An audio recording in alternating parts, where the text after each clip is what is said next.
بسم الله الرحمن الرحيم والحمد لله رب العالمين وصلى الله وسلم على سيدنا محمد النبي الأمي وعلى آله وأصحابه أجمعين اللهم علمنا ما ينفعنا وانفعنا بما علمتنا وزدنا علما نافعا يا كريم. أما بعد فنكمل في دروسنا من كتاب نور الإيضاح ونجاة الأرواح للشيخ الشرنبلالي رحمه الله تعالى. فوصلنا إلى كتاب الصلاة.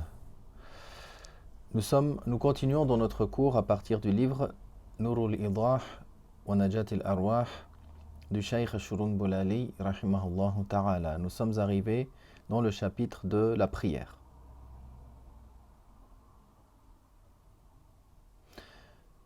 Souvent les auteurs mentionne d'abord le chapitre de la purification et ensuite le chapitre de la prière. Du fait que le wudu, la purification du wudu et du ghusl sont une condition pour la prière, alors souvent les savants font précéder le chapitre de la purification sur le chapitre de la prière.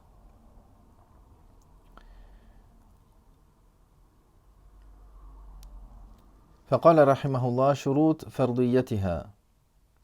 L'auteur commence en mentionnant ou c'est plutôt un sous-titre, les conditions du caractère fard, du caractère obligatoire de la prière.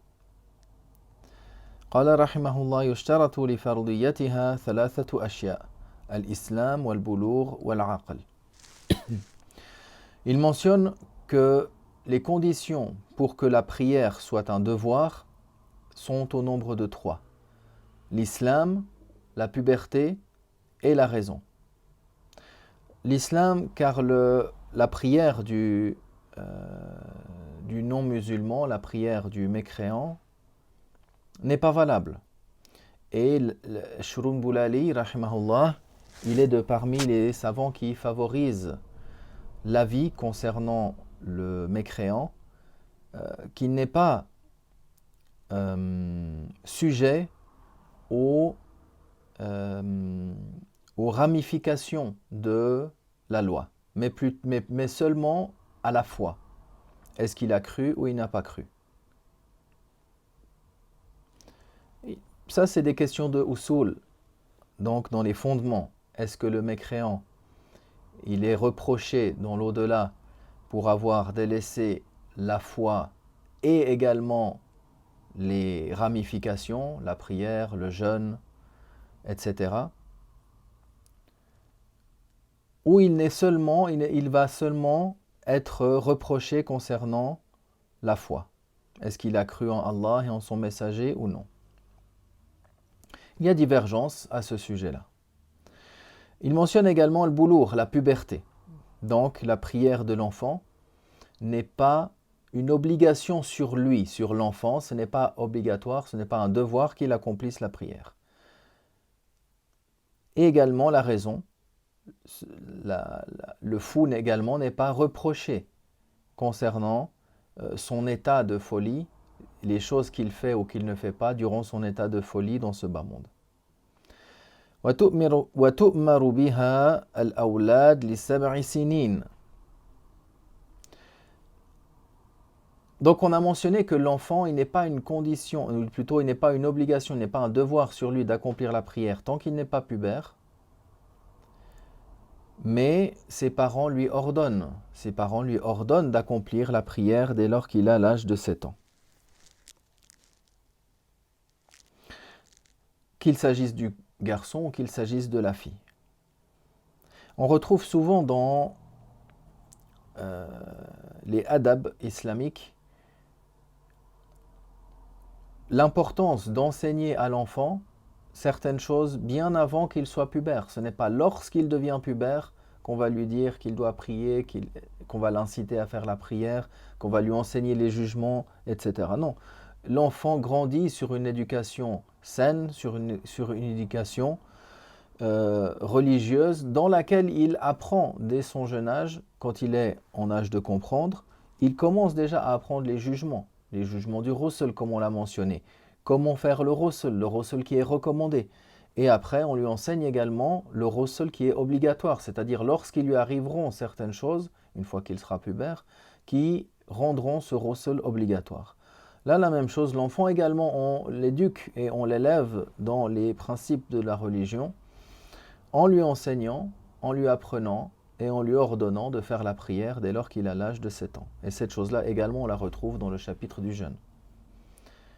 Avec la précision dans le cas où il peut supporter pour le jeûne, évidemment.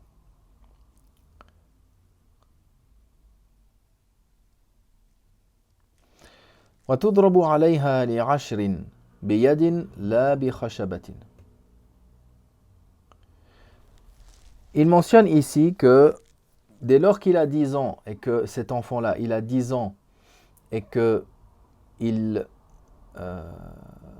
n'accomplit pas sa prière, alors ses parents vont le réprimander. Ici, cette réprimande aussi, elle comporte un adab. Cette réprimande, elle est dans le but de stimuler l'enfant, dans le but qu'il ressente une crainte, dans le but qu'il ressente une certaine peur. Et il n'est pas dans le fait de lui nuire, de lui faire parvenir une nuisance. وَأَسْبَابُهَا أَوْقَاتُهَا. Et leur cause, c'est-à-dire la cause que la prière devient, ou la prière est obligatoire, c'est son temps.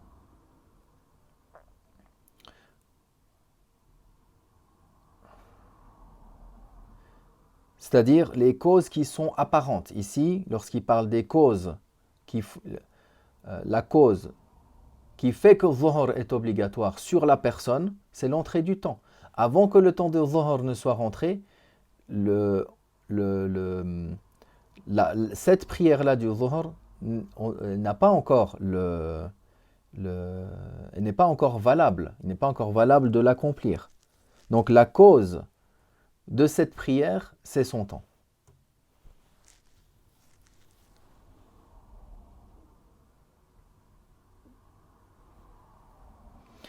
Mais la cause réelle de l'obligation de la prière, c'est l'ordre d'Allah. L'ordre éternel d'Allah à l'égard des croyants qu'ils l'accomplissent.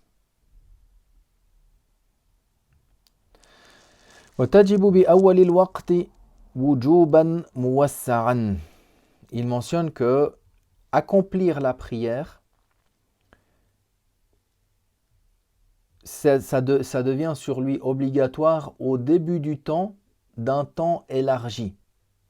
Ça veut dire que au début du temps, on dit c'est obligatoire qu'il accomplisse la prière, mais ça ne veut pas dire que s'il retarde cet accomplissement-là, il commet un péché. Il ne mentionne pas ici, mais à la fin du temps de la prière, on dit que ici c'est obligatoire d'une obligation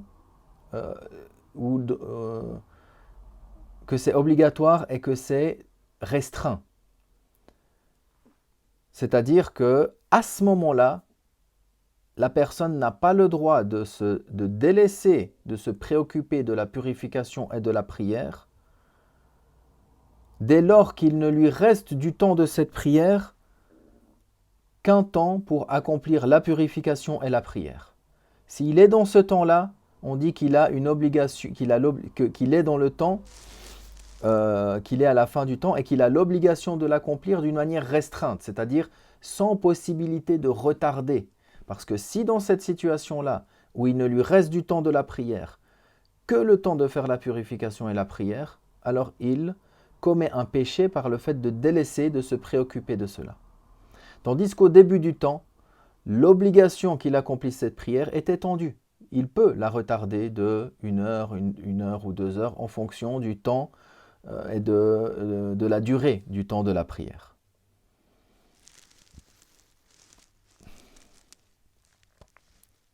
ثم قال أوقات الصلاة المفروضة. Il mentionne maintenant les temps des prières qui sont fard, qui sont un devoir. Walhamdulillah wa sallallahu wa sallam ala rasulillah.